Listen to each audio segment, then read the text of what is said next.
ஐந்தருவி பழைய குற்றால அருவிகளில் வெள்ளப்பெருக்கு குறைந்ததை அடுத்து 3 நாட்களுக்கு பிறகு சுற்றுலா பயணிகள் குளிக்க அனுமதி வழங்கப்பட்டிருக்கிறது.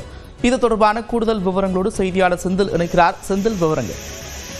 நந்தா, அதாவது தென்காசி மாவட்டம் மேற்கு தொடர்ச்சி மலை அடிவார பகுதியில் அமைந்துள்ள குற்றால அருவியில் ஆண்டுதோறும் தென்மேற்கு பருவமழை முன்கூட்டியே பெய்ததின் காரணமாக இங்குள்ள பிரதான அருவியான குற்றாலம் மெயின் அருவி, ஐந்தருவி, புலியருவி, சிற்றருவி என அனைத்து அருவிகளிலும் ஆர்ப்பரித்து ஜில்லென்று வரக்கூடிய தண்ணீரில் சுற்றுலா பயணிகள் தினந்தோறும் ஆயிரக்கணக்கானோர் குளித்து மகிழ்ந்து சென்ற நிலையில் கடந்த சில தினங்களுக்கு முன்பு பெய்த மழையின் காரணமாக இங்குள்ள அனைத்து அருவிகளிலும் காற்றாற்று வெள்ளப்பெருக்கு ஏற்பட்டது. இதன் காரணமாக அருவியில் குளிக்க முடியாமல் சுற்றுலா பயணிகளுடைய பாதுகாப்பு நலன் கருதி அருவியில் குளிப்பதற்கு போலீசார் தடை வைத்த நிலையில் நேற்று மாலை முதல், அதாவது பிரதான அருவியான குற்றாலம் மெயின் அருவி, அதே போல சிற்றருவி, புலி அருவிகளில் மட்டும் மீண்டும் குளிப்பதற்கு அனுமதிக்கப்பட்ட நிலையில் ஐந்தருவி மற்றும் பழைய குற்றால அருவிகளில் தொடர்ந்து தடை என்பது நீடிக்கப்பட்டதால் சுற்றுலா பயணிகள் அனைத்து அருவிகளிலும் குளிக்க முடியாமல் ஏமாற்றம் அடைந்தனர். இந்த நிலையில் இன்று காலை முதல் ஐந்தருவி மற்றும் பழைய குற்றால அருவிகளில் தண்ணீர் வரத்து வெகுவாக குறைந்ததை அடுத்து மீண்டும் 3 நாட்களுக்கு பிறகு இரு அருவிகளிலும் குளிப்பதற்கு அனுமதிக்கப்பட்டதால் அங்கே தற்போது சுற்றுலா பயணிகள்